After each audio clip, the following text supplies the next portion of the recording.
Est-ce que ça enregistre? Ouais, ça enregistre. Ouais, okay, très bien. Donc, du coup, nous passons au chapitre suivant qui est le théorème des silos. Alors, peut-être avant, on va faire plusieurs choses avant de démontrer les théorèmes des silos. D'abord, peut-être vous expliquer vers quoi on se dirige. Après, on va faire un petit lemme. Et après, on va attaquer le théorème, les trois théorèmes des silos eux-mêmes. Donc, alors, je vous rappelle quand même le théorème de Lagrange.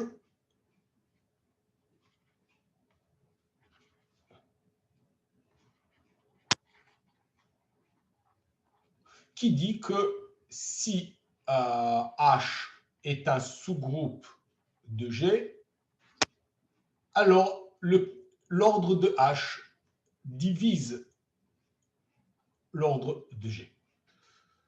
Alors, il y a une question réciproque. Donc, question. Donc, soit M, un diviseur quelconque de l'ordre de G. Est-ce que existe-t-il donc un sous-groupe H de G tel que l'ordre de H est égal à M. C'est-à-dire, l'ordre d'un sous-groupe est forcément un diviseur de l'ordre du groupe, mais est-ce que la réciproque est vraie aussi? Est-ce que tout diviseur de l'ordre du groupe est l'ordre d'un sous-groupe? Alors, la réponse est, d'une manière générale, non.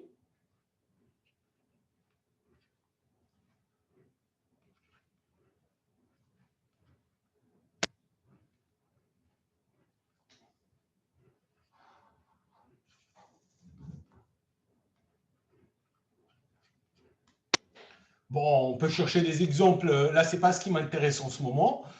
Mais si M, c'est une puissance d'un premier,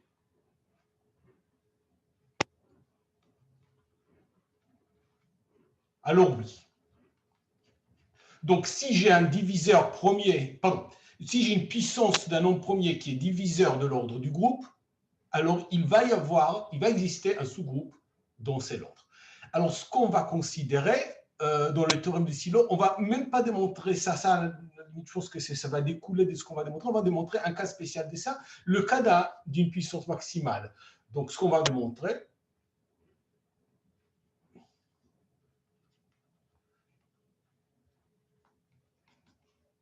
on va démontrer même un peu plus que ça, mais le premier théorème que nous allons démontrer,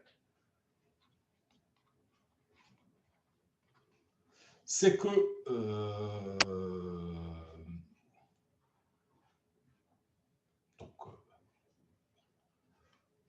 soit P à la puissance K, une puissance maximale de P divisant l'ordre de G. Alors, il existe un H sous-groupe de G tel que l'ordre de H est égal à P à la puissance K. Et même beaucoup plus que ça. Alors, le beaucoup plus que ça, ce sera le deuxième, le troisième théorème des silos, et bien plus. C'est une puissance d'un premier ou pas forcément? Oui, quand j'écris P, c'est toujours premier. Okay. Oui. Bien plus. P, toujours premier. OK. Donc, ça, c'est notre but. Ça, c'est notre premier but. Après, on verra qu'en fait, on peut même démontrer un peu plus que ça. Mais voilà, on va commencer par ça. Alors,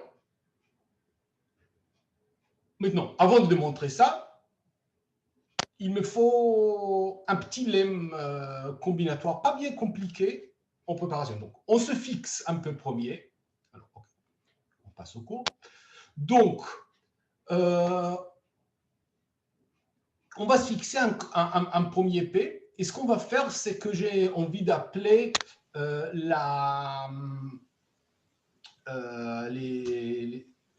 les polynômes modulo P. Alors, OK, il y a deux possibilités de faire ce qu'on fait maintenant.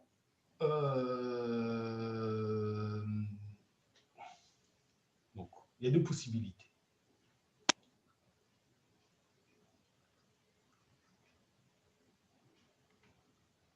Un, travailler dans l'anneau des polynômes à coefficient entier et faire ça modulo P. La deuxième possibilité, c'est travailler directement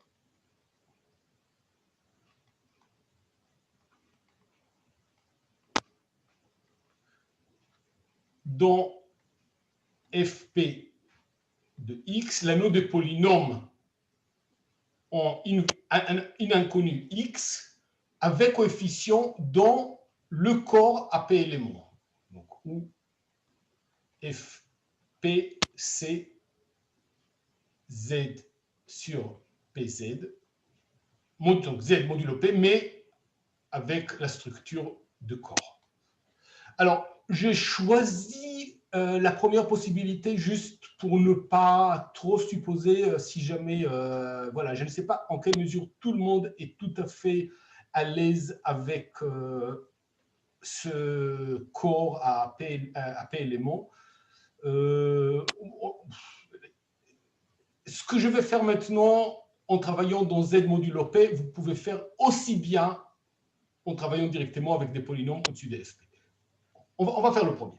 Donc, je vais considérer l'anneau de polynôme à coefficient entier en une variable inconnue x. D'accord? Donc, je peux additionner des polynômes. Vous savez additionner des polynômes, vous savez multiplier des polynômes. Le résultat, c'est toujours un polynôme, toujours à coefficient entier. D'accord? Donc, ça fait en fait, alors, bon, le produit de polynômes, c'est associatif et ça. Si vous regardez un peu les axiomes qu'on a donnés pour un anneau au début du cours, c'est un anneau. D'accord? Où est-ce que je dis ça? Voilà.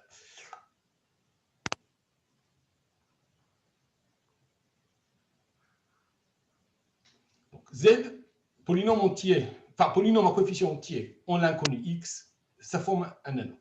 Maintenant, on va regarder cet anneau. Tout comme dans Z, on peut faire des calculs modulo P, on peut faire aussi des calculs modulo P dans cet anneau plus large. Donc, je dis que deux polynômes sont congrus modulo P si la différence est divisible par P, c'est-à-dire si la différence c'est P fois un autre polynôme toujours à coefficient entier. Donc, ça veut dire que si je regarde la différence entre P et Q, c'est un polynôme avec coefficient entier qui sont tous divisibles par P. Voilà. Du coup, on va faire toujours modulo P. Donc, si j'écris ça, ce sera toujours modulo P. OK. Donc, je dis que c'est une relation d'équivalence. Alors, en fait, ce qu'on peut dire, c'est que, bon, ce qu'on dirait, une fois qu'on a appris un peu plus la théorie des anneaux, c'est que les polynômes divisibles par P forment un idéal, mais bon, peu importe. Si je prends, on va dire que c'est une relation d'équivalence, c'est-à-dire si PI est congru à QI, alors P1 plus P2 est congru à Q1 plus Q2, et P1 fois P2 est congru à Q1 fois Q2. Oui, pardon, ça veut dire que c'est une relation de congruence. Pardon. Oui, pardon, c'est une relation d'équivalence et en plus, on a ce fait que cette relation d'équivalence respecte les deux opérations algébriques. Alors, d'abord, c'est réflexif parce que P moins P, et en effet, c'est 0, c'est un produit de notre premier, c'est symétrique et c'est transitif. parce que la somme de deux polynômes qui sont multiples de P est toujours multiple de P. D'accord? Donc, c'est réflexif. C'est symétrique parce que l'opposé... non, pas du tout. Il n'y a pas besoin qu'il soit du même degré. Par exemple,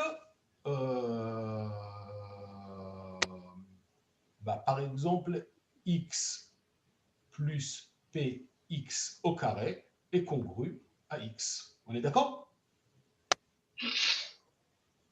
Non, non, il n'y a absolument aucune raison qu'il soit de même degré. Voilà. Donc, c'est symétrique, c'est réflexif parce que 0 est multiple de P. C'est symétrique parce que l'opposé d'un multiple de P, c'est toujours 1. Et c'est transitif parce que la somme de deux multiples de P, c'est un multiple de P. Bon, voilà. Maintenant, il y a la deuxième affirmation, c'est-à-dire c'est là. Et on fait juste le calcul, c'est-à-dire, bon, la première chose, c'est encore une fois, c'est juste le fait que la somme... demande par contre désactiver le son si vous n'avez pas... Voilà. Prenez la parole si vous en avez besoin. Si vous ne prenez pas la parole, gardez le micro coupé. Donc, pour la somme, c'est juste, encore une fois, le fait que la somme de deux polynômes multiples de P, c'est toujours multiple de P. Je fais juste la différence des deux sommes, c'est la somme de deux différences. Et pour le produit, c'est légèrement plus compliqué. Donc, il faut écrire et il faut ajouter et soustraire. En fait, ce que je fais, c'est que je soustrais Q1 P2 et j'ajoute Q1 P2. Donc, je ne change rien. Mais du coup, maintenant, P1 P2 moins Q1 P2, ça fait P1 moins Q1 fois P2. Et de l'autre côté aussi, et du coup, ça me fait ici multiple de P fois quelque chose, ici multiple de P fois quelque chose, c'est toujours multiple de P. Donc, ça marche très bien. Bon, je le fais un peu vite, oui, c'est un peu le souci avec quand on travaille comme ça. Mais bon, ça vous fera relire ça après. Il n'y a rien de... Ici, pour l'instant, il n'y a vraiment rien de profond. Ok, j'arrive un peu à mon... Pourquoi je fais ces calculs? Alors maintenant, ce que j'ai envie de dire, c'est que si je prends la somme de deux polynômes et je les prends à la puissance P, à une puissance qui est elle-même, donc où l'exposant lui-même est une puissance de P, alors en fait, c'est congru à la somme des puissances. C'est exactement ce que on dit l'erreur qu'on dit aux étudiants de ne jamais faire. Et ben là, pour une fois, elle est vraie, mais c'est seulement modulo P et seulement pour P premier. Donc c'est vraiment faux sinon. Mais modulo P pour P premier, ce truc-là, c'est vrai. Incroyable. Alors on va le démontrer. Alors, d'abord, on montre ça pour n égale 1, c'est-à-dire à la puissance P. Alors, je regarde le calcul du coefficient binomial Kp pour K qui est strictement plus grand que 0, strictement plus petit que P. Alors, je regarde ici, j'ai un P, ici, je n'ai pas P, ici, je n'ai pas P. Ici, j'ai un P, ici et ici, pas de P. Alors, quand j'ai dit P, pas de P, je veux dire, il y a P divise ce machin, P ne divise pas. Ok, peut-être, je vais écrire plus tard. Ça, c'est divisible par P.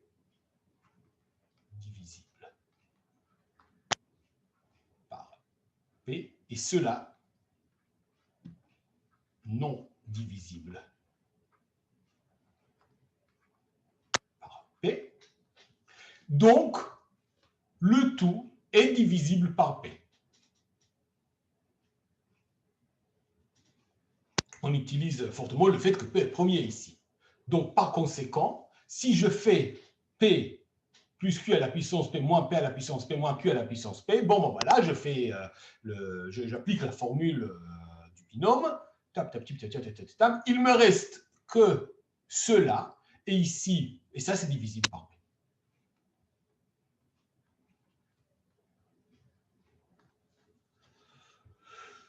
Voilà.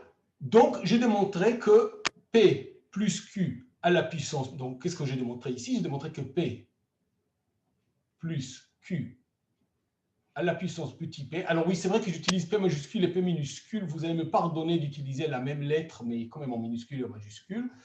Donc, ça devrait aller. C'est congru à P majuscule à la puissance P minuscule plus Q majuscule à la puissance toujours P minuscule. D'accord. Donc, on a démontré ça. Maintenant, on prouve par récurrence. Donc, je suppose que c'est vrai pour n. Donc, je commence avec le cas n égale 0. N égale 0, P à la puissance n, c'est 1. Il n'y a rien à démontrer. C'est P plus Q est congru à P plus Q. P plus Q à la puissance A est congru à P à la puissance A plus Q à la puissance A. Donc, pour n égale 0, il n'y a rien à démontrer. Et maintenant, on suppose pour n. On veut démontrer pour n plus 1. Et on fait le développement. Donc, P plus Q à la puissance Pn plus P à la puissance n plus 1, c'est P à la plus Q à la puissance Pn à la puissance P. Ça, c'est congru. Donc, à l'intérieur, c'est congru à P à la puissance Pn plus Q à la puissance Qn.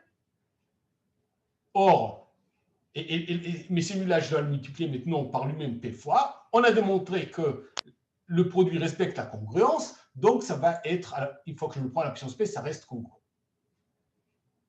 Donc, ça, c'est congru à ça. Et d'après le cas n égale 1, ça, c'est encore congru à ça.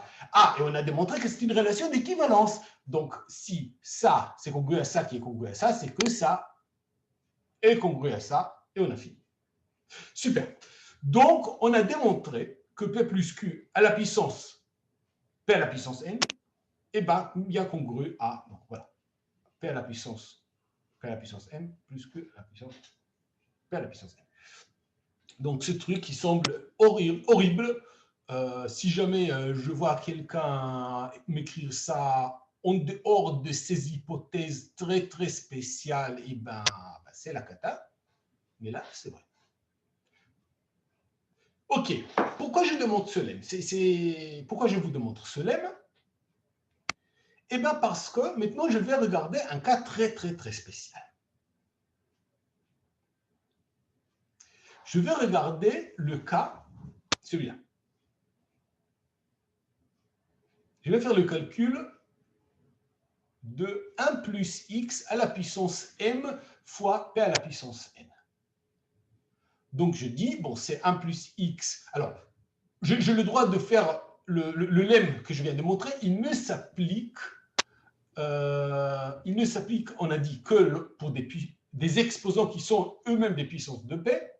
Donc, le m, on ne sait pas si c'est une puissance de p. A priori, ce ne l'est pas. Donc, on n'a pas du tout le droit de jouer avec.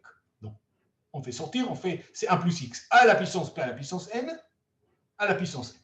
Bon, l'1 plus x, là, pour celui-là, on peut appliquer le lemme. Donc, c'est congru à 1 plus x, 1 à la puissance p à la puissance n, bon, c'est 1, plus x à la puissance p à la puissance n, et le tout, évidemment, à la puissance m.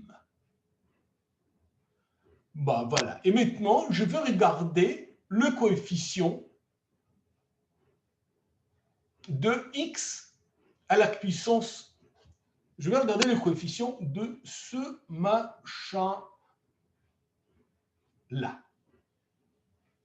Alors, je dis ici, c'est quoi? Ça, c'est 1 plus mx à la puissance pn plus 2 fois m x à la puissance 2 fois pn plus... Bon, je m'en fiche.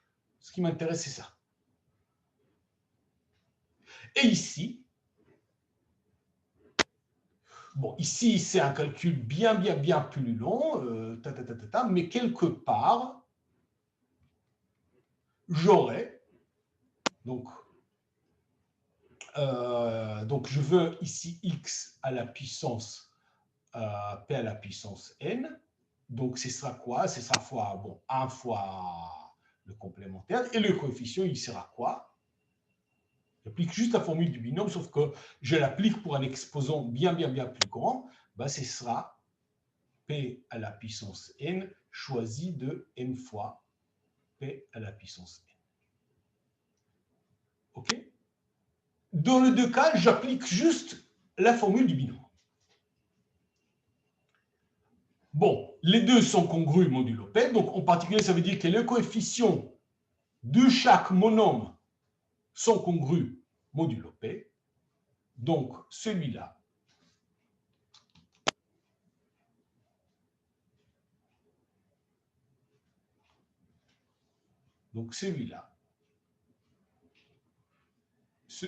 ce coefficient-là doit être congru à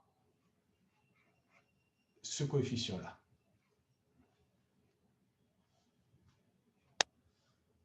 D'où la conclusion.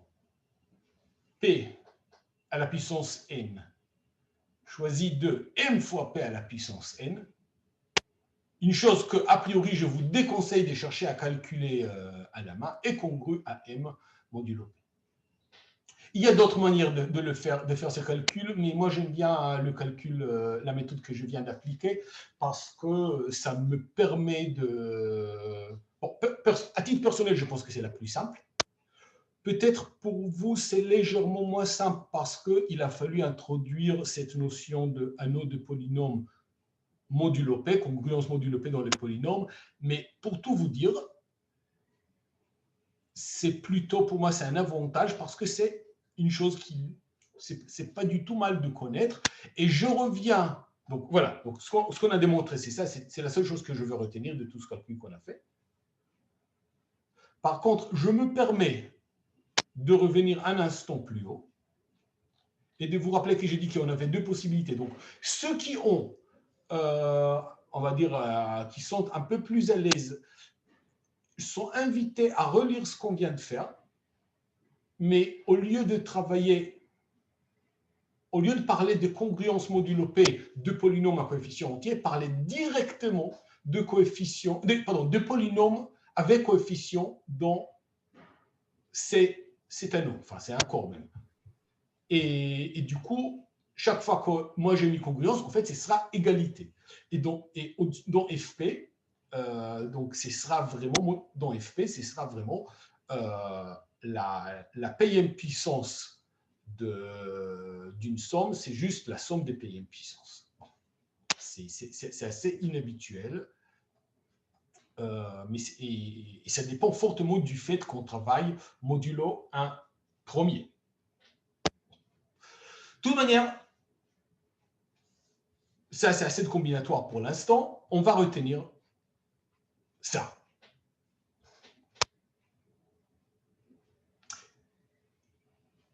Et voilà. Et on va passer aux 3 théorèmes de Sylla. Alors, on reprend le contexte. Donc voilà, on oublie tout ce qu'on a fait jusqu'à maintenant. On reprend le contexte. On a un groupe fini. Et on se demande, alors je me concentre, alors, et un peu premier. Voilà, un groupe fini, un peu premier. Et je me concentre juste sur des groupes dont l'ordre, c'est une puissance de P. Et je demande, est-ce que j'ai un sous-groupe dont l'ordre, c'est une puissance de P donnée? Alors, d'après Lagrange, il y a une condition nécessaire, il faut que K divise G. Et voilà, et il nous a montré que dans ce cas, c'est aussi une condition suffisante. Et on se concentre d'abord sur le cas où K est maximal. C'est ce qu'on a dit au départ. Alors, maintenant, on va donner une définition, parce que le cas où cet exposant petit k est maximal, là où P à la puissance K est une puissance maximale de P divisant l'ordre de G, c'est un cas spécial qui a un nom spécial. Donc, définition, soit j'ai un groupe fini, P premier, soit Pn, la puissance maximale de P qui divise G. Un sous-groupe de G d'ordre Pn s'appelle un P sous-groupe de silo. Alors, c'est très, très long à écrire. Du coup, normalement, on va tout simplement dire un P silo de G. Un P silo, c'est un sous-groupe dont l'ordre, c'est la puissance maximale de P qui divise l'ordre de G.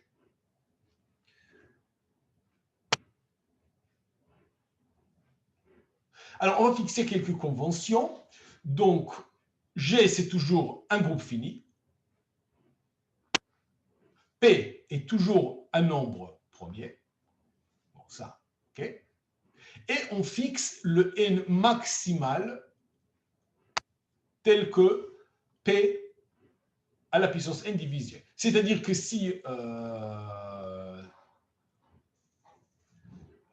G égale à P à la puissance n fois P1 à la puissance n1 fois P2 à la puissance n2, etc. avec P, P1, P2, etc. Premier distinct.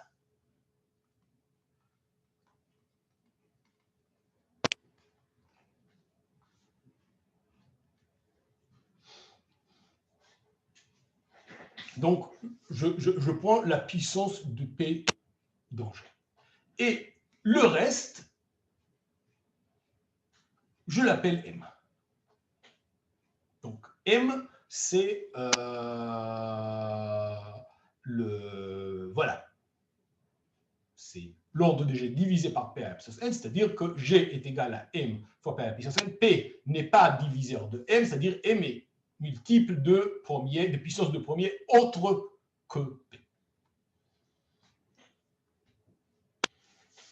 Voilà, donc on fixe ça vraiment pour le reste de... Ça, ce sera la convention vraiment pour le reste de ce chapitre.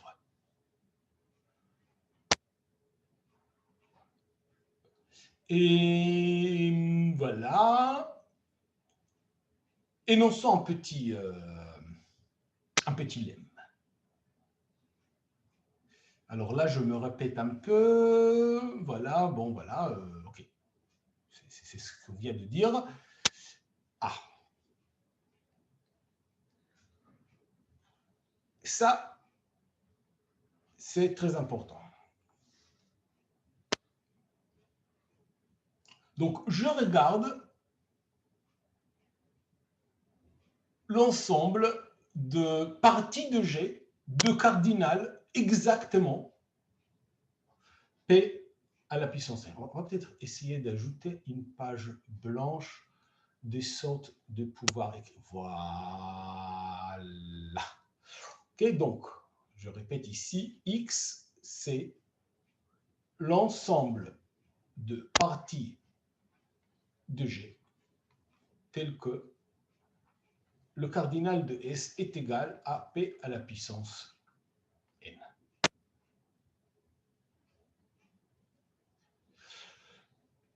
Donc, si j'ai S dans X, et si j'ai G dans G,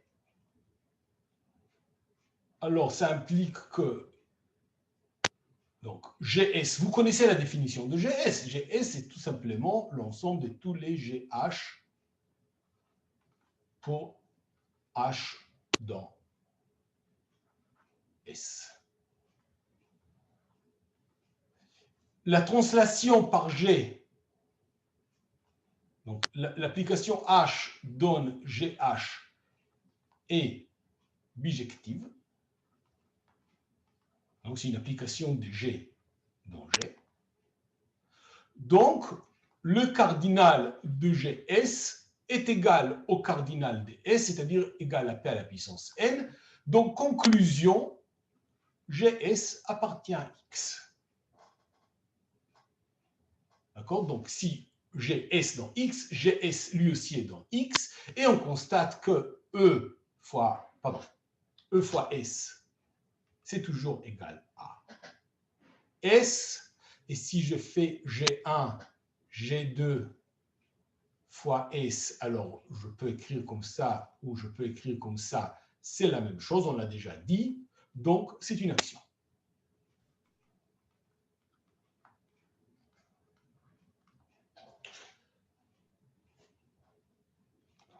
Comme ça.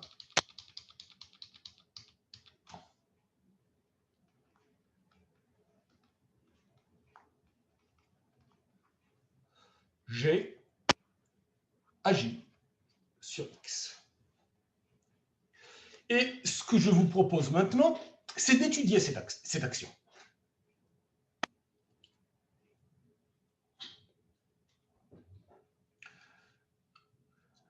Alors, en particulier, on va regarder les orbites de cette action et on va se poser, en fait, une question toute bête.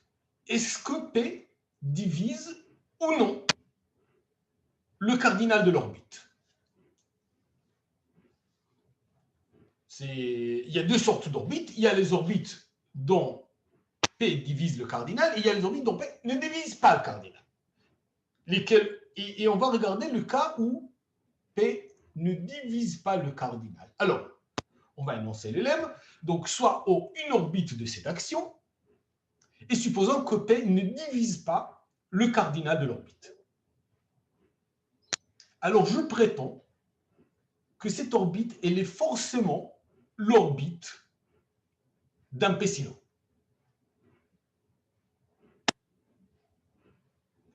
Et en fait, du coup, puisque c'est l'orbite, donc c'est quoi l'orbite d'un P sino? C'est tous les GH pour l'orbite de H. Donc ça, c'est juste l'orbite.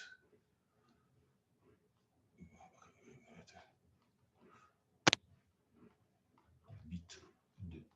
Voilà, c'est quoi l'orbite de H? C'est tous les G fois H. Okay, donc, en l'occurrence, l'orbite de H, c'est exactement G divisé par H.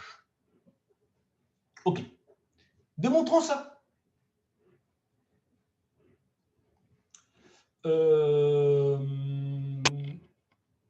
OK. Alors, preuve.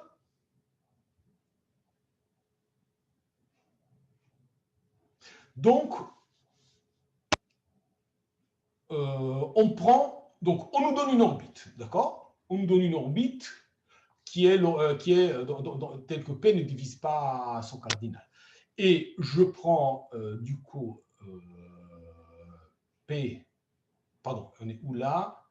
Pardon, on est là. Donc, je prends S dans l'orbite et je prends n'importe quel G dans S. Alors, je fais maintenant G inverse fois S. Alors, forcément, puisque G dans S, l'identité, elle est dans G inverse fois S. Et G inverse fois S, il est aussi dans l'orbite. Donc, il existe un membre de cette orbite qui contient l'identité. Donc, je vais choisir S dans l'orbite telle que l'identité appartient à S. Donc, ça, j'ai le droit de faire.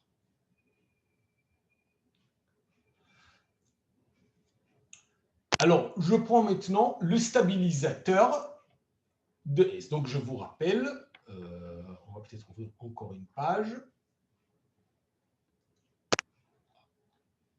Voilà.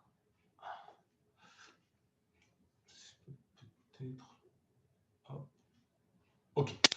Donc, je vous rappelle, le stabilisateur de S, donc H, c'est le stabilisateur de S, c'est-à-dire l'ensemble de G dans G, tel que G S est égal à S. Et je vous rappelle, on suppose toujours que l'identité appartient à S qui, lui, appartient à O.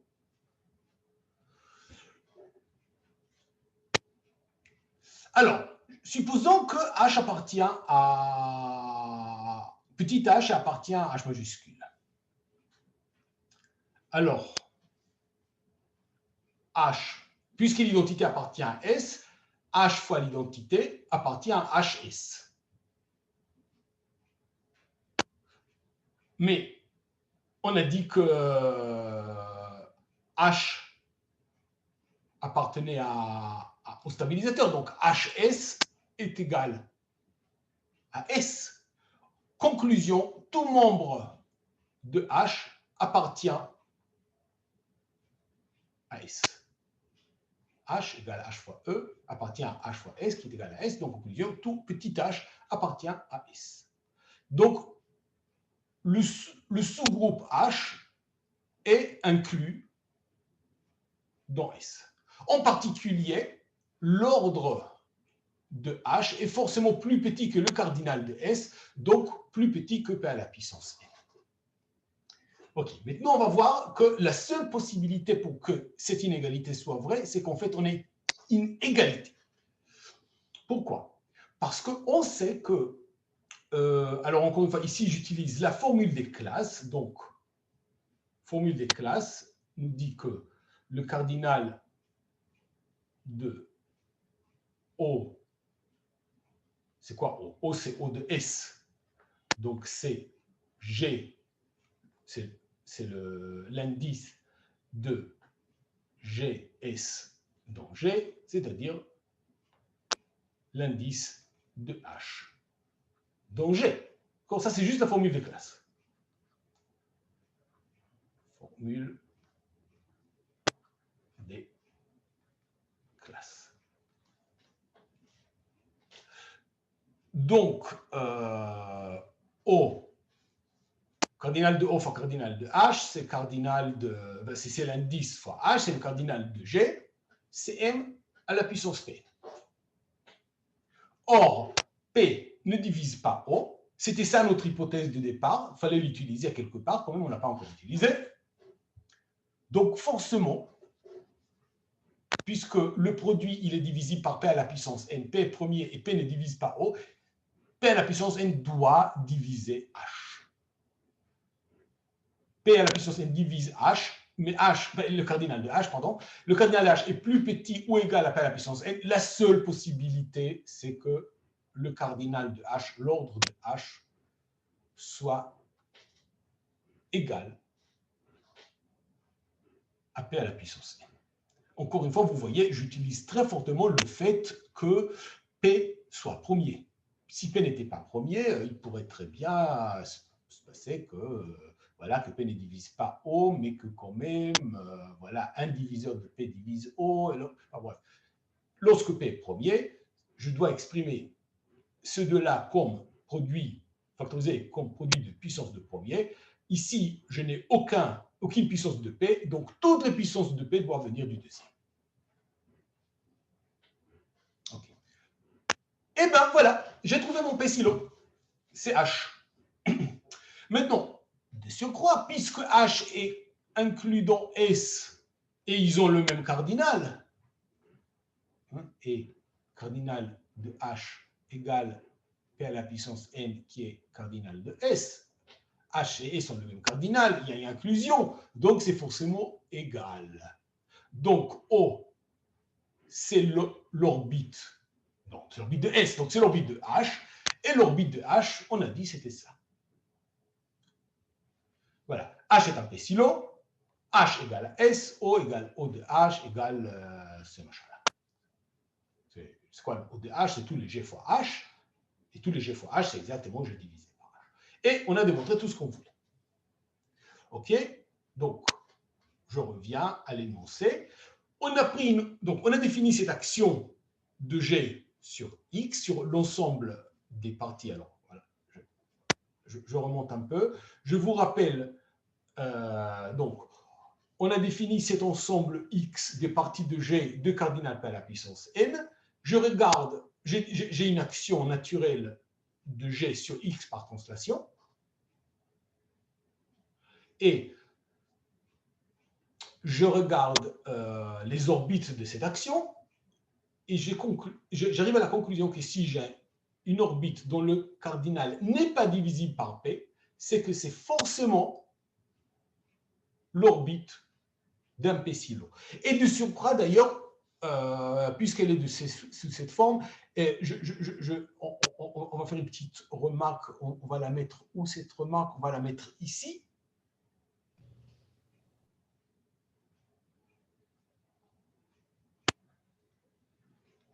dans ce cas, le cardinal, donc une fois qu'on a tout démontré, ça implique que le cardinal de O, c'est l'indice de H dans G, c'est-à-dire M, qui est en effet non divisible par P. Donc le seul orbite dont le cardinal n'est pas divisible par P sont des orbites de cardinal M qui sont en fait des quotients de G modulo un P sinon. C'est quand même la situation est relativement propre. Et on peut démontrer maintenant le premier théorème de Sylow. Le premier théorème de Sylow, il dit les P-Sylow, ils existent. En fait, ce sera aussi une conséquence des résultats suivants. On va démontrer bien plus fort que ça. Mais déjà, les P-Sylow existent. D'accord? Donc, soit j'ai un groupe fini et P premier. Donc, ça, c'est l'hypothèse qu'on tient toujours. Alors, j'ai admis un P-Sylow. Preuve. Alors, on regarde cet ensemble X. Donc, je vous rappelle encore une fois, X, c'est l'ensemble des parties de G de cardinal P à la puissance n. Combien y en a-t-il? Eh bien, le nombre de possibilités de choisir P à la puissance n bi dans un sac qui en contient m fois P à la puissance n. C'est exactement la définition du coefficient binomial. Et ça, ah ben voilà, mais on a démontré que c'est congru. On n'essaie pas de le calculer, on ne va pas le calculer ce machin, c'est trop moche. On ne va pas le calculer. Mais c'est congru à m modulo P. Or, P ne divise pas m, donc P ne divise pas non plus le cardinal de X. C'est congru à quelque chose, ce n'est pas congru à 0 modulo P. Donc, le cardinal de X, ben, M n'est pas congru à 0 modulo P, donc le cardinal de X n'est pas congru non plus à 0 modulo P, il n'est pas divisible par P. Donc, forcément, si je regarde les orbites, ce n'est pas possible que toutes les orbites aient un cardinal. On va écrire comme ça. Donc, on rappelle que X, c'est la réunion disjointe des orbites.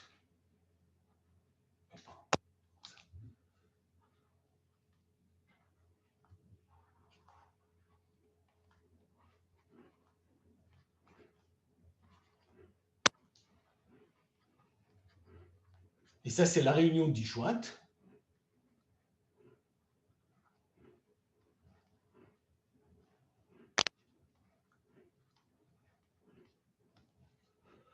On rappelle que X, c'est la réunion disjointe des orbites. Donc, si toutes les orbites étaient de cardinal divisible... Ah, pardon.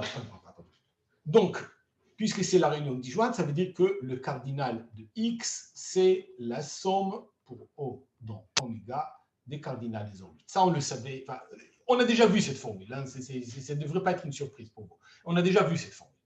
D'accord? Donc, si toutes les orbites avaient cardinal divisible par P, le cardinal de X serait divisible par P. Or, je sais que le cardinal de X n'est pas divisible par P, donc, contraposé, il existe au moins une orbite dont le cardinal n'est pas divisible par P. On refera ces calculs avec plus de soin plus tard, mais pour l'instant, ça nous suffit. Il existe. On est où là? Il existe au moins une orbite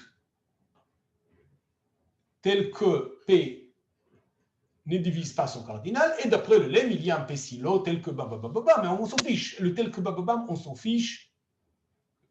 En particulier, voilà, ça, je m'en fiche complètement.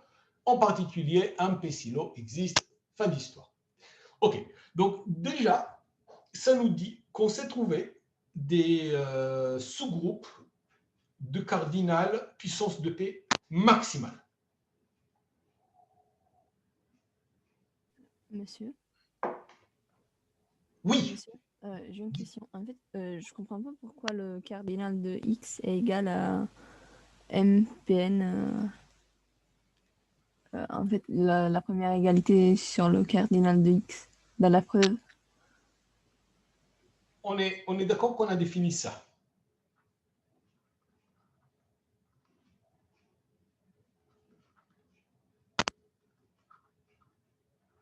Avec ça, vous êtes d'accord? Oui. Le cardinal de G, c'est M fois Pn, on est d'accord. Le deuxième, c'était une hypothèse. Le premier, c'était notre définition. Donc, c'est l'ensemble des parties d'un ensemble de cardinal MPN. De manière générale, ok, je vois. c'est juste toutes les manières possibles de choisir P à la puissance n éléments dans un ensemble qui en contient M fois P à la puissance n. C'est la définition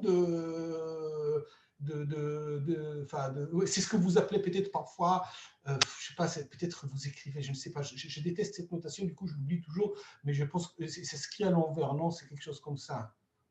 C'est comme ça que vous l'écrivez parfois? Oui, quelque chose de ce genre. Je déteste, je l'efface, je déteste. Je préfère la notation entre parenthèses parce que, bon, donc le cardinal de X, c'est Pn top cardinal de G, c'est-à-dire Pn M Pn. Ok, c'est bon? Oui, merci. Ok, super.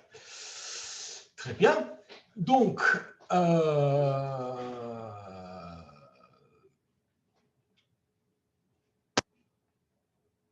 on a fait quoi? Et bien voilà, on a démontré, je suis là, oui. On a démontré le premier théorème de Sylow, on a démontré que des P-Sylow existent.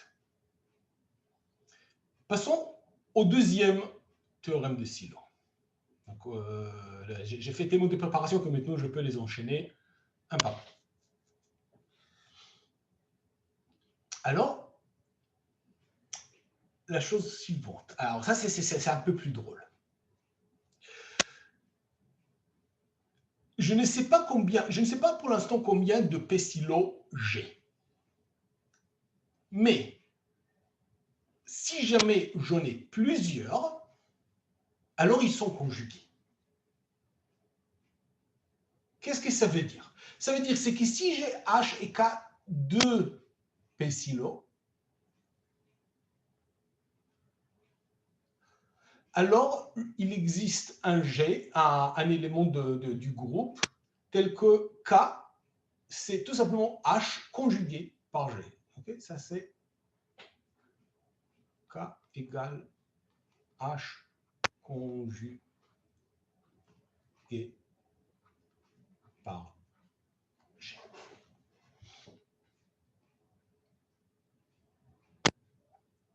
Et tout sous-groupe, ah oui, et de surcroît, tout sous-groupe de G dont l'ordre est une puissance de P pas forcément maximale, est un sous-groupe d'un P-Sylow de G. En fait, ça va tomber, la deuxième partie va tomber toute seule de la démonstration. Souvent, quand on dit le second théorème de Sylow, on parle seulement du premier énoncé, parfois des deux. C'est pas très important parce que le deuxième, il va, on va voir. Enfin, en essayant de démontrer le premier, on démontre le deuxième presque aussi facilement, donc autant le faire. Ok. Alors là, pourquoi j'arrive pas à...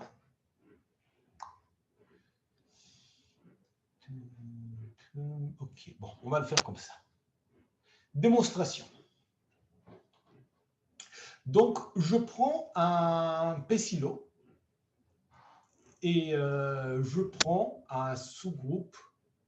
Voilà. Alors, je prends un autre... Pour l'instant, je suppose que... Donc, je suppose... Qu'est-ce que je suppose? Je suppose que j'ai deux sous-groupes. Je suppose que j'ai deux sous-groupes K, H, deux sous-groupes de G. K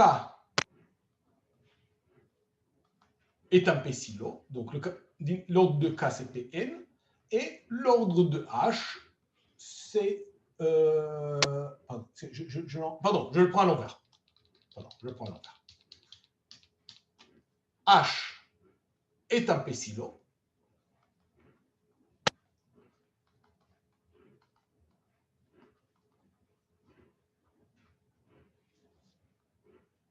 Et K, c'est juste quelque chose d'ordre P à la puissance L. Donc forcément, par Lagrange, forcément L est plus petit ou égal à N. Peut-être c'est égal, peut-être ce n'est pas égal. Je ne sais pas. D'une certaine manière, je m'en fiche.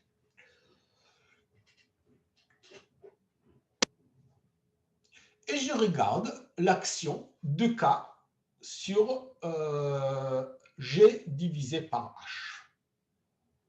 Alors, je vous rappelle, on a une action de G sur G divisé par H, qui est d'ailleurs la restriction de l'action de G sur X, mais peu importe.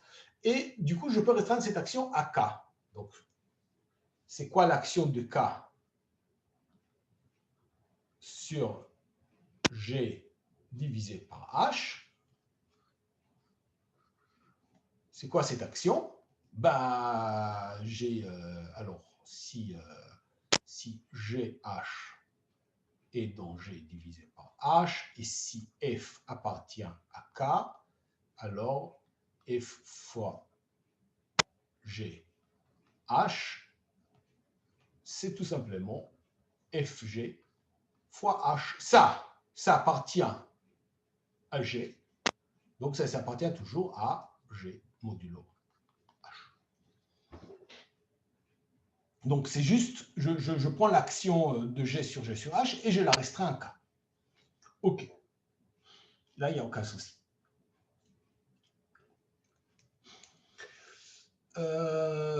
Donc, ce qu'on appelle l'action par translation de K, par translation à gauche de K sur... Je suis pas bon.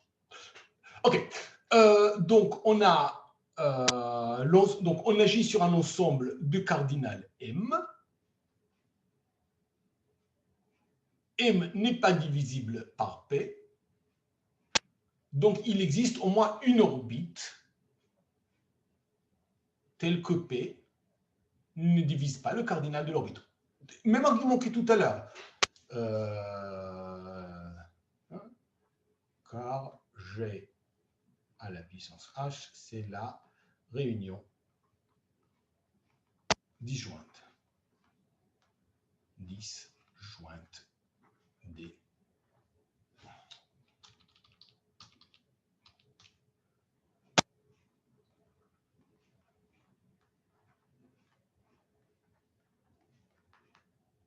Chaque fois qu'on a une action sur un ensemble dont le cardinal n'est pas divisible par P, il y a forcément une orbite dont le cardinal n'est pas divisible par P. On l'a utilisé tout à l'heure pour une autre action, on l'utilise maintenant. Donc, on va considérer cette orbite, donc il existe une telle orbite, on va l'étudier. Donc, on prend un élément de cette orbite, donc c'est quoi? C'est l'orbite, c'est une partie de G sur H, donc un élément de l'orbite, un membre de l'orbite, c'est forcément de la forme petit g fois H. Donc, O' égale K fois, j'applique juste la formule, c'est quoi? C'est tout, donc c'est ça. C'est tous les KGH pour petit k dans grand K. Et du coup, ça c'est la formule des classes. Une autre couleur parce que je commence à ne plus voir ce que j'écris moi-même. Alors ça c'est juste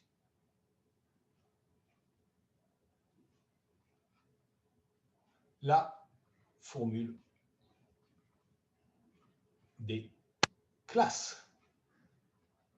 Le cardinal d'une orbite, c'est l'indice du stabilisateur.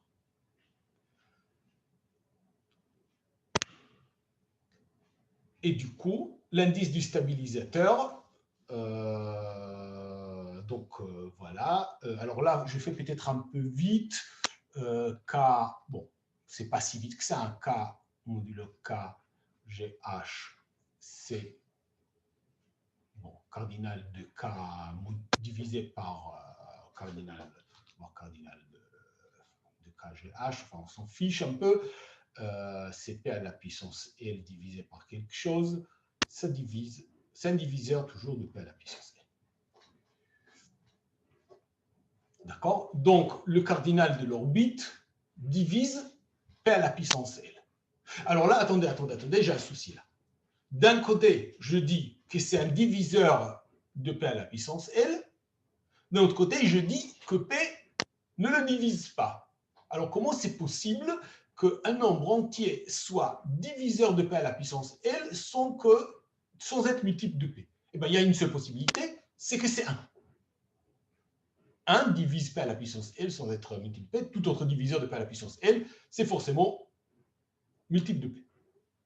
Donc, le cardinal de cette orbite, donc cette orbite qu'on a pris, on a dit il y avait une orbite dont le cardinal n'était pas divisible par P, en fait, c'est que forcément son cardinal, c'est 1. Donc, autrement dit, si c'est 1, ça veut dire que tous les éléments de cette orbite, c'est toujours les mêmes, c'est-à-dire que, par exemple, si je prends un élément général de cette orbite, c'est de la forme K, G, H avec K, petit k, donc en K, et c'est forcément égal à GH. D'accord? Donc, petit kg forcément appartient à GH. Autrement dit, petit k appartient à GH, G inverse. Je multipliais par G inverse par la droite. Et paf, K est inclus dans GH, G inverse. Bon, alors, qu'est-ce que ça nous donne? D'abord, GH, G inverse est un sous-groupe. Il a le même cardinal que H. Donc, c'est forcément, lui aussi, un P-silo. Sous-groupe de cardinal. Sous-groupe de cardinal G. H, G inverse. C'est un sous-groupe de G. Le cardinal de G, H, G inverse égale le cardinal de H égale P à la puissance n. Donc, c'est un P-silo.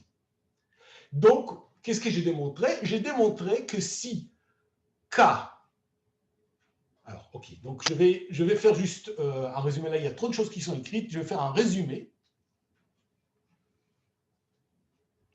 Donc, résumé.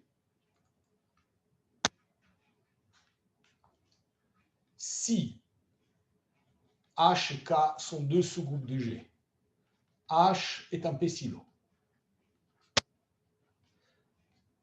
K, c'est tout simplement une puissance de P, l'ordre de base est une puissance de P. Alors, il existe G dans G tel que K est inclus dans G, H, G inverse. Donc il y a un P-silo. Ça, c'est un P-silo aussi. Donc, 1, K est inclus dans un P-silo. Donc, j'ai trouvé un P-silo qui contient K. Et 2, si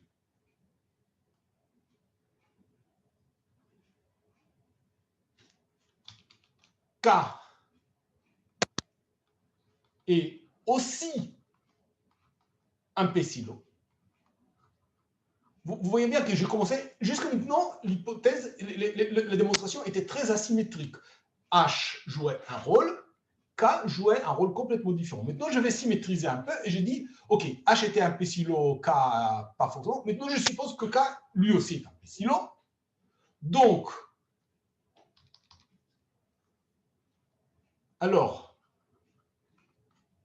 K est de cardinal P puissance n, qui est le même que le cardinal de H, qui est le même que le cardinal de GH G inverse. Or, K est inclus dans G à G inverse. Donc, en fait, K est égal à GH, G inverse.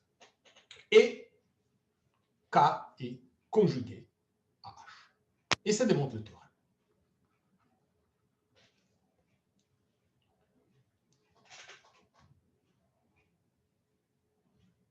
Donc, voilà, on a démontré que si j'ai deux P silo, alors forcément l'un est conjugué de l'autre. OK. Donc, je remonte un peu juste pour voir où on en était. Non, voilà, on était là. En fait. Ah oui, voilà. Et on arrive. Voilà, la dernière. Donc, si K est un P silo, c'est que K, exactement ce que je viens d'écrire. Et ceci prouve le deuxième théorème de Silo.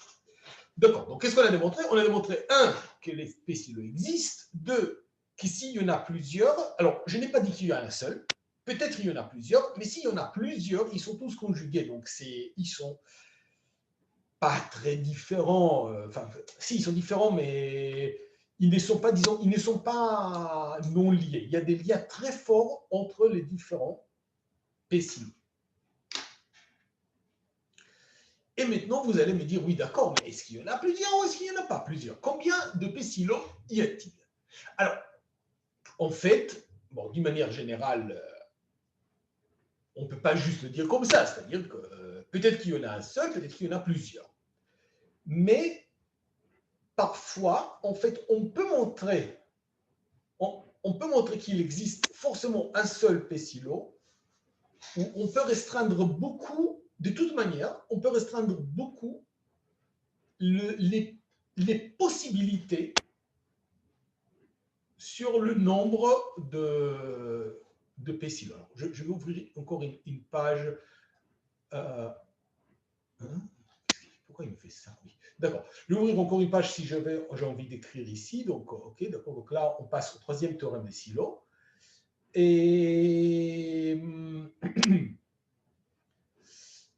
Et qu'est-ce que je veux dire? Donc, le troisième théorème des silos,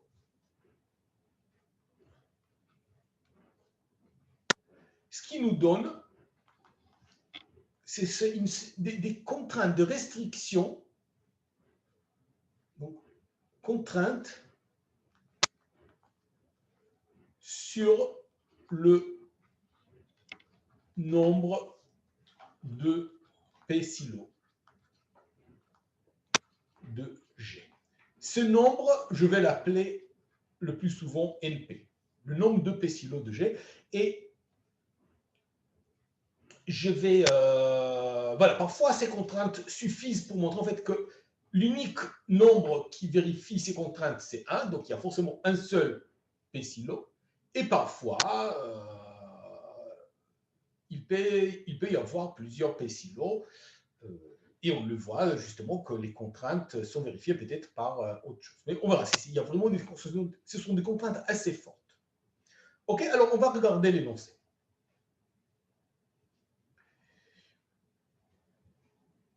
OK, alors voilà, qu'est-ce que j'ai écrit? Voilà. Monsieur, j'ai une question. Oui, allez-y. Dans l'énoncé, quand on dit que le cardinal de G, c'est P puissance n fois m, c'est toujours n la puissance maximale qui dit. Oui. Ou c'est un n entier? Oui, ça c'est une convention que je me suis fixée. Mais vous voyez, chaque fois je répète, soit G, P, n à la puissance m, ou P ne divise pas m. Si P ne divise pas m, c'est que forcément n c'est la puissance maximale. Je répète ça tout le temps, mais c'est une chose c'est une hypothèse qui est constante tout ce chapitre. D'accord, merci. Sinon, ça ne marche pas. Sinon, ça ne marchait pas. Regardez si je remonte un peu. Quelque part, j'utilisais ici, voilà. Par exemple, ici, on a utilisé très fortement le fait que P ne divise. Je prends une autre couleur. J'ai utilisé très fortement le fait que P ne divise pas M. Si P divisait M, toute cette preuve ne marcherait pas. Donc, c'est une hypothèse qui est constante et essentielle dans ce qu'on fait. OK. Donc, le troisième théorème de Silo. Donc, encore une fois, G est un groupe fini, P est un nombre premier, le cardinal, l'ordre de G, c'est P à la puissance n fois M, où P ne divise pas M, autrement dit, P à la puissance n, c'est la puissance maximale de P dans G, et M, c'est... Donc, si je factorise le cardinal de G en produit de puissance de premier, alors il y a la puissance de P, c'est Pn, et toutes les autres puissances de premier, ça me donne M. Toutes les puissances des autres premiers, ça me donne M. D'ailleurs, je l'ai écrit, non, je l'ai écrit tout à l'heure, il y a très longtemps. Ouais, voilà, c'est ça. Toujours cette hypothèse.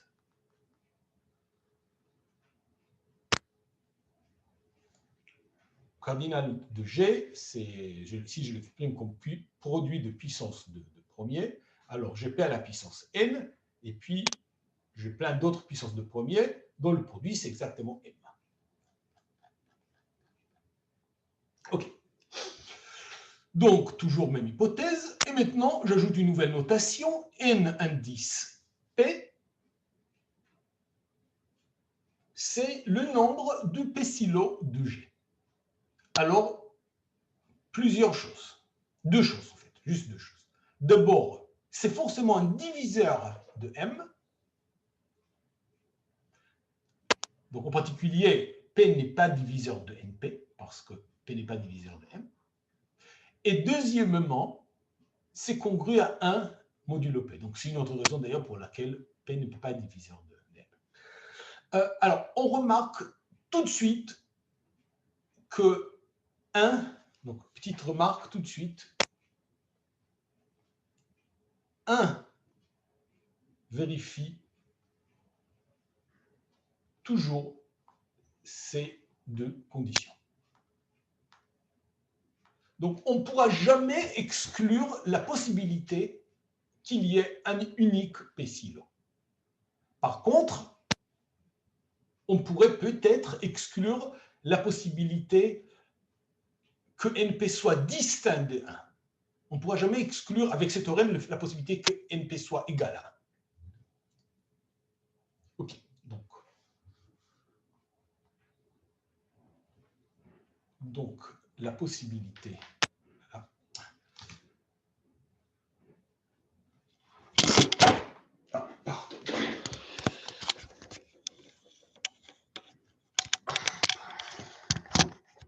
OK.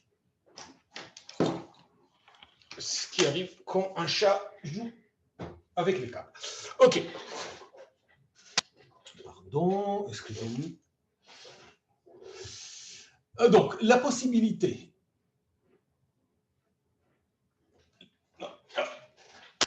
Toi, tu restes là. La possibilité que NP soit égal à 1 ne peut pas être exclu par ce théorème. Peut-être c'est faux, peut-être que ça peut être exclu par autre chose, mais ce théorème ne va jamais vous exclure cette possibilité. OK. Alors, comment on va le faire? Donc, on va considérer l'ensemble de tous les P-silo. Alors, je ne sais pas pourquoi j'ai choisi de le noter par un S gothique, mais... Ah oui, pour silo, évidemment. Évidemment. Donc, je prends l'ensemble des P-silo de G. Donc, son cardinal, c'est par définition NP. Donc, je prends...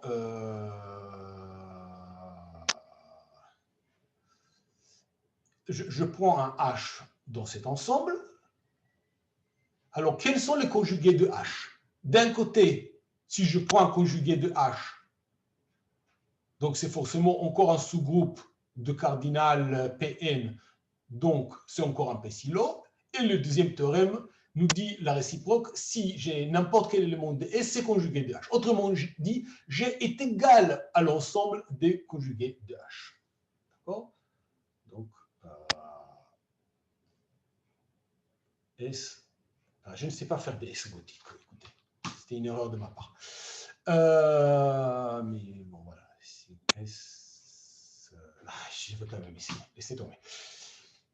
S est égal à l'ensemble de G, H, G inverse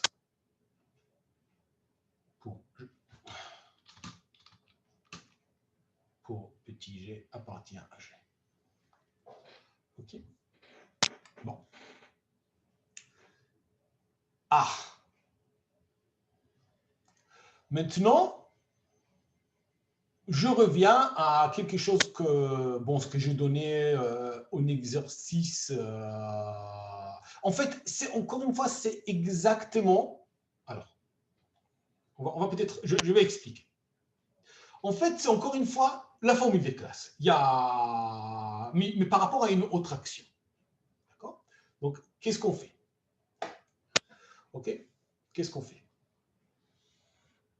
Donc, S, c'est l'ensemble de P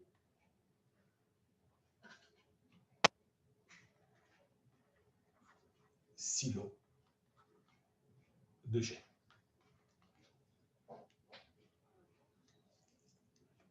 D'accord? Donc, cardinal de S, c'est NP. Donc, je prends un H dans S.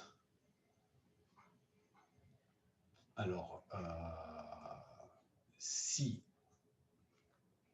OK. Alors, pour tout G dans G, G, H, G inverse est un P silo.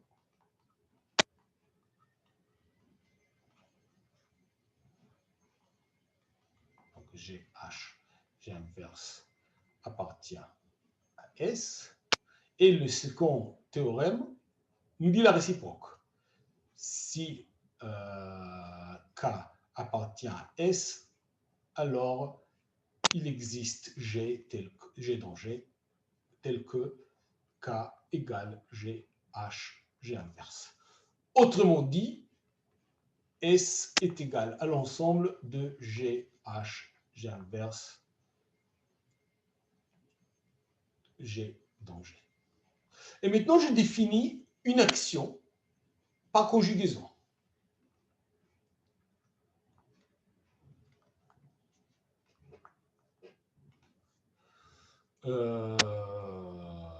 G sur S.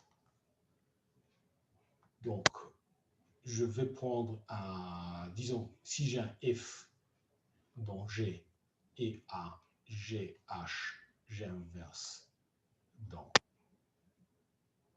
K égale G inverse dans S, alors je vais définir F fois K égale F K F inverse, qui est égal à FG H FG inverse. OK. Donc ça, c'est une action vérifiée. Ça, c'est une action. Je ne vais pas vérifier les axiomes. Il y a deux axiomes d'une action. Je vous laisse vérifier. Et du coup, S égale orbite de H pour cette action. Autrement dit, c'est une action transitive. C'est une action transitive. Une seule orbite. Monsieur? Un instant. Sûr.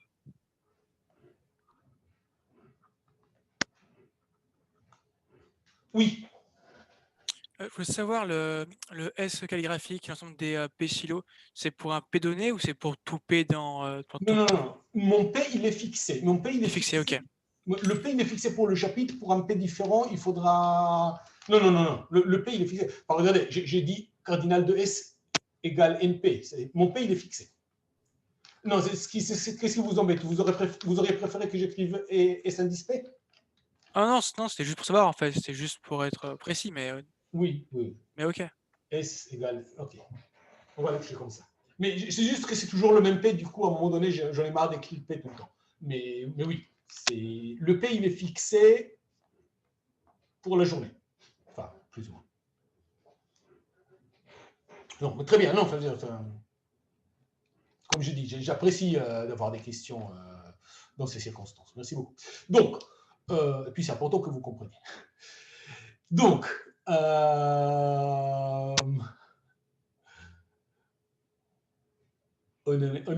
oui. Donc, j'ai cette action et elle est transitive. Donc maintenant, d'accord, donc c'est ok, bon, j'ouvre encore une page. D'accord, donc cardinal, donc ok, qu'est-ce que j'ai dit? S, c'est l'orbite de H, hein, toujours H appartient à S, hein, n'importe quoi, sinon.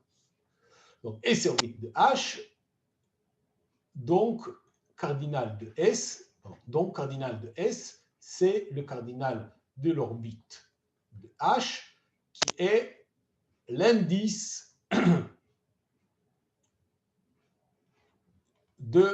du stabilisateur de H pour cette action. Et c'est quoi le stabilisateur de H?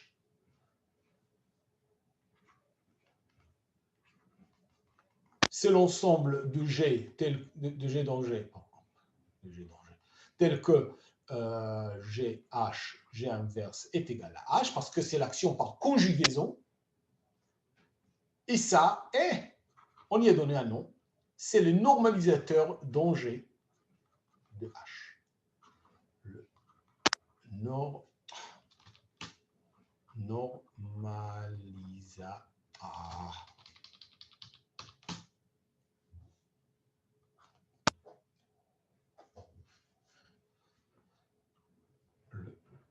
Normalisateur de H dans G.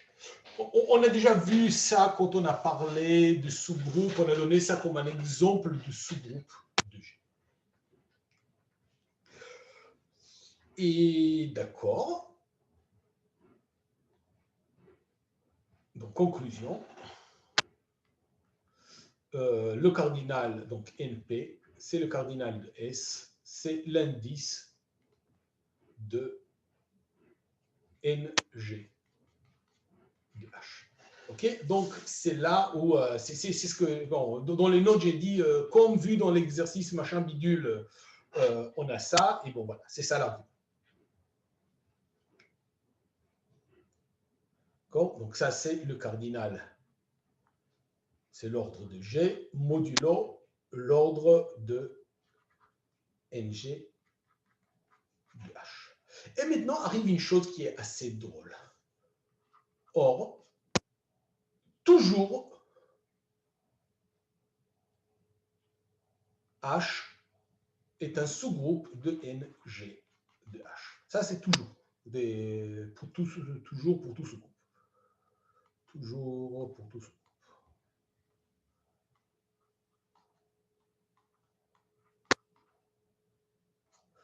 On va peut-être leur rappeler pourquoi. Encore une fois, ça faisait partie des exercices que j'ai donnés à l'époque, mais on va rappeler peut-être pourquoi. En effet, c'est vraiment très facile, hein, en effet. Si petit h appartient à h majuscule, alors petit h majuscule à l'inverse, et ben voilà, c'est égal à h inverse. Parce que h est un sous-groupe, h majuscule est un sous-groupe, donc c'est translater un sous-groupe par un membre de ce sous-groupe, en fait, voilà, c'est translater un groupe par un élément, c'est une bijection du groupe, donc voilà. Donc,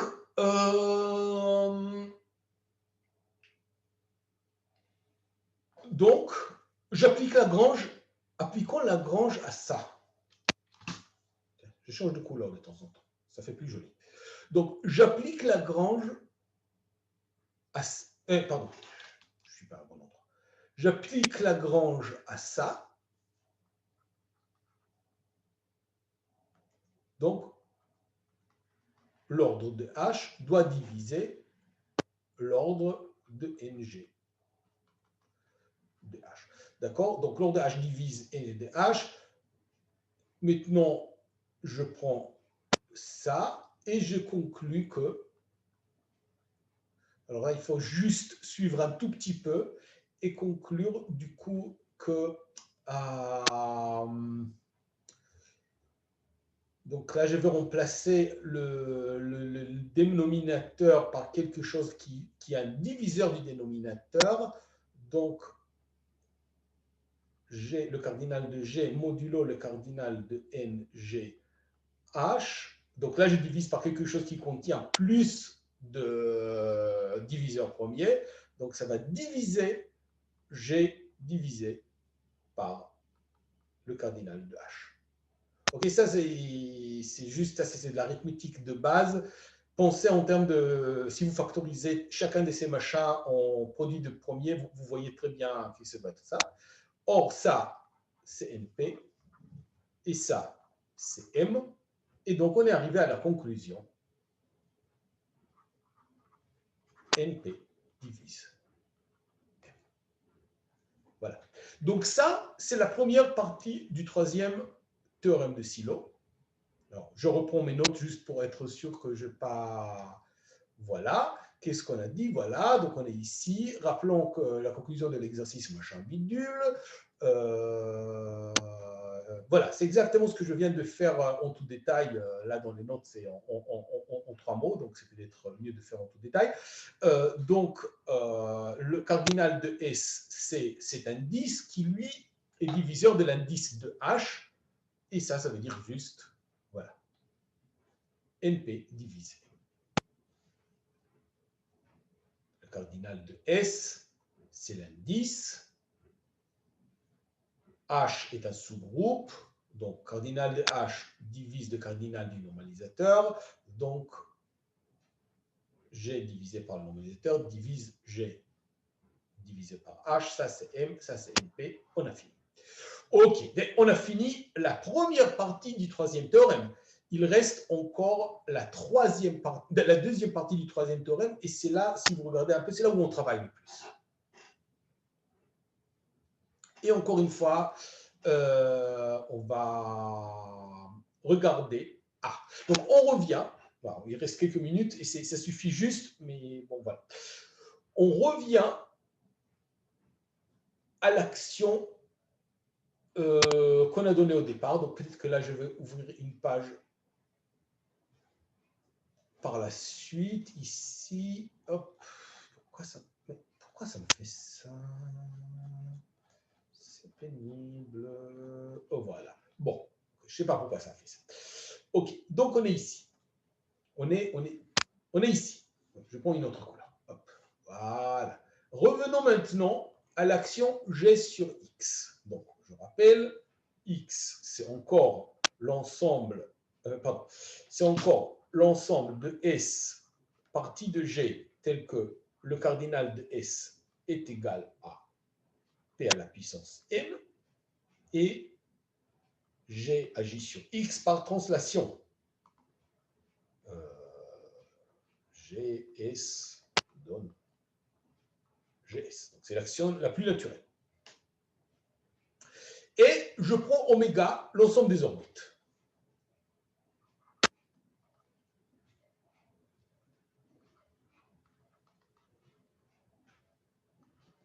Comme d'habitude. Sauf que je dis, j'ai des orbites de deux espèces. La première espèce, c'est les orbites dont le cardinal n'est pas divisible par P. Et la deuxième espèce, ce sont les orbites dont le cardinal est divisible par P. D'accord? Donc, oméga, je peux l'exprimer comme oméga 1, réunion disjointe oméga 2. Ça, c'est orbite de cardinal. Je vais juste faire ça parce que c'est plus facile à écrire. Orbite de cardinal divisible, non divisible, pardon, non divisible par P. Et ça, ce sont les orbites de cardinal divisible par P. D'accord? Donc,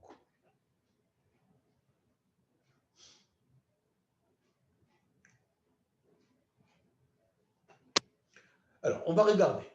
Si j'ai H qui est un P-silo, je suis là.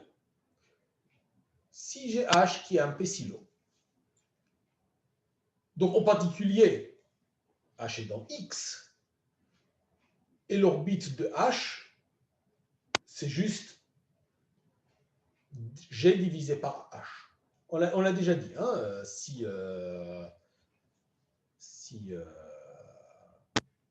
H est un P-silo, alors je n'aime pas trop le S ici parce que ouais, c'est là où j'ai besoin d'un S gothique. Bon, si H est un P-silo,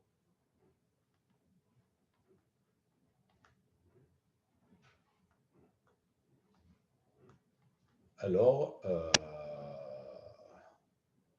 on a dit H appartient à X et OH, c'est l'ensemble de GH, G dans G, C, G sur H. On est ici.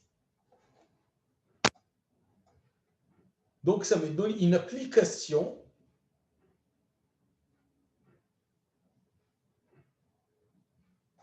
donc, ça me donne une application de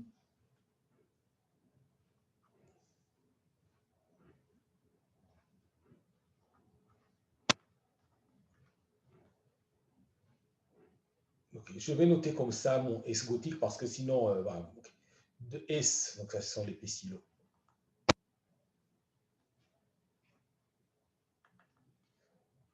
Dans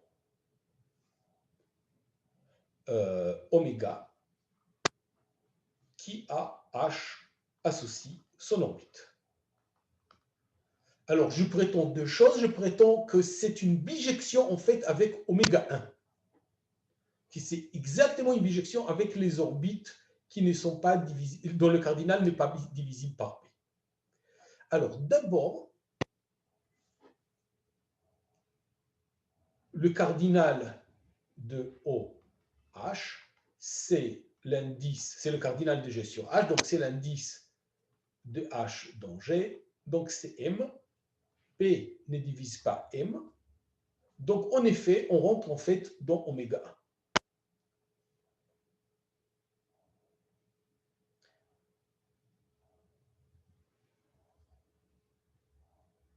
Donc, si j'ai H dans S, si H a P-silo, son orbite, il appartient à oméga 1. Son orbite, elle appartient à oméga 1. Oui, je sais qu'il est 11 h. Je vais finir très bientôt là. On va juste finir ça. Donc, je vais montrer que du coup, j'ai une application de S dans oméga 1 et je vais montrer qu'elle est bijective. Donc, on va montrer que l'application est injective.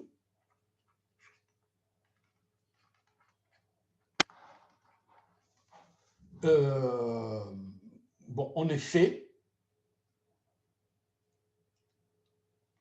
H est l'unique membre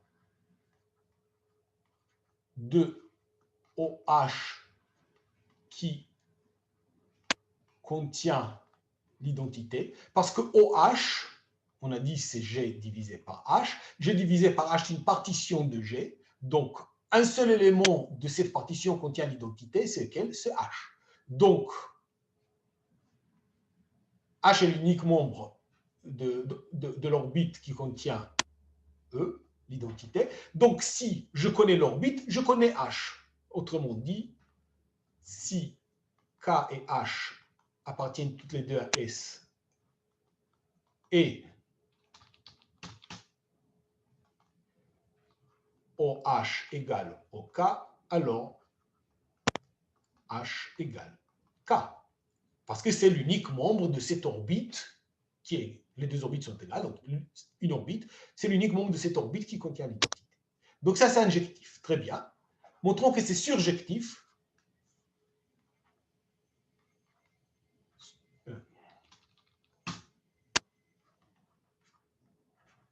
Donc il faut montrer que si j'ai une orbite dont le cardinal n'est pas divisible par P, alors c'est forcément l'orbite d'un H.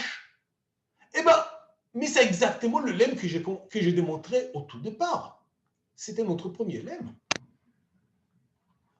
Ça, c'était notre premier lemme.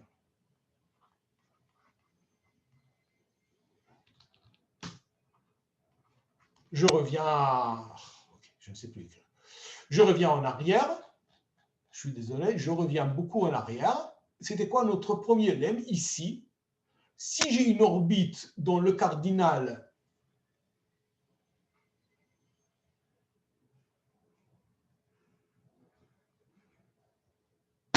pardon. Si j'ai une orbite dont le cardinal n'est pas divisible, voilà, c'était ici le lemme, il était très court en fait, pardon. Si j'ai une orbite dont le cardinal n'est pas divisible par P, alors c'est forcément G sur H pour un P silo H. Donc c'est exactement l'orbite d'un P silo. Et c'est, voilà, ça dit exactement que c'est surjectif. Si j'ai un membre de oméga 1, si j'ai un membre de oméga 1, donc une orbite dont le cardinal n'est pas divisible par P, alors c'est de la forme OH pour un P silo.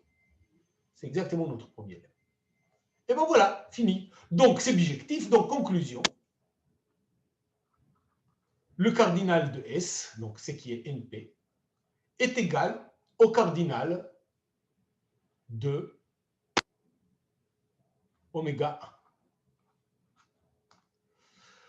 1. Pourquoi je voulais que ce soit égal au cardinal de oméga 1? Parce que maintenant je dis alors écoutez, maintenant, c'est quoi le cardinal de X? Alors d'un côté, le cardinal de X, on a dit c'est Pn choix M, Pn, qui est congru modulo P à M. Et d'un autre côté, le cardinal de X, c'est la somme du cardinal de O pour O dans oméga, qui est égale à la somme pour O dans oméga 1 de cardinal de O plus la somme pour O dans oméga 2, parce que c'était une partition d'oméga, de cardinal de O. Or, ce truc-là, il est divisible par P. Donc, c'est encore congru à la somme juste du cardinal de O pour O dans oméga 1. Mais c'est quoi le cardinal de O? On a déjà dit que le cardinal de O, c'est... donc, on a dit, en fait, ce qu'on a dit, c'était exactement, c'est la somme pour H dans S de cardinal de G sur H. Et ça, c'est du coup, c'est le cardinal, donc c'est NP, c'est cardinal de S fois M. Parce que ça, c'est M. Ça, c'est toujours M. Donc, conclusion, qu'est-ce qu'on a démontré? Je reviens, donc ça, c'est M et c'est congru à S, cardinal de S fois M. D'accord? Donc, M est congru modulo P à cardinal de S, donc c'est ce qui est, donc ça, c'est juste NP. Donc, à NP fois M, modulo P. Or, P ne divise pas M, donc M est inversible modulo P. Donc, c'est-à-dire qu'il existe un L, tel que M fois L est congru à 1 modulo P. Et donc, si je multiplie par L de deux côtés, je conclus que 1 est congru à NP mod P. Et ça, c'est la fin de la preuve du théorème.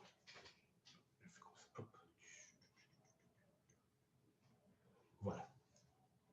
Donc, je reviens, je suis désolé, on a dépassé un peu, mais bon, je voulais juste finir la preuve. Donc, voilà, c'est exactement ce que je écris ici. Cardinal de X, c'est, je l'exprime, c'est la somme des cardinaux des orbites. C'est la somme, du coup, je fais les orbites de oméga 1, les orbites de oméga 2. Donc, ça me donne MNP. Voilà, or, c'est congru à M. M est inverse, donc M fois NP est congru à M modulo P. M est inversible modulo P, donc NP est congru à 1 modulo P. Voilà, on a fini ici. Bon, prochaine fois, on va faire. Donc, il y a eu. Ok, deux choses. D'abord, est-ce qu'il y a des questions encore par rapport à ce que je fais? Donc là, la fin, elle était un peu dense. De toute manière, c'est. Bon. Moi, je trouve que c'est important de comprendre l'épreuve, parce que si vous comprenez l'épreuve, bon, voilà, vous avez beaucoup mieux compris d'une manière générale. Après, comment dire, ouais, c'est plus important de comprendre que de mémoriser. On fera surtout des applications de ces théorèmes, mais bon, mais ce n'est pas une excuse pour ne pas comprendre, l'épreuve. Si jamais vous avez des questions, il y aura des séances. Alors, est-ce qu'il y a des questions maintenant? Et sinon, donc j'ai eu quelques demandes. Donc, en fait, on a prévu au départ de faire des séances d'études surveillées, donc plutôt des séances de réponses à des questions. D'ailleurs, j'ai eu quelques retours d'étudiants qui souhaitaient... pardon. Oui, tout à fait, je suis désolé. J'ai fait... Alors, je vais même essayer de réduire un peu la taille pour qu'on puisse voir plus. Je suis désolé. Voilà. Voilà, c'est ça.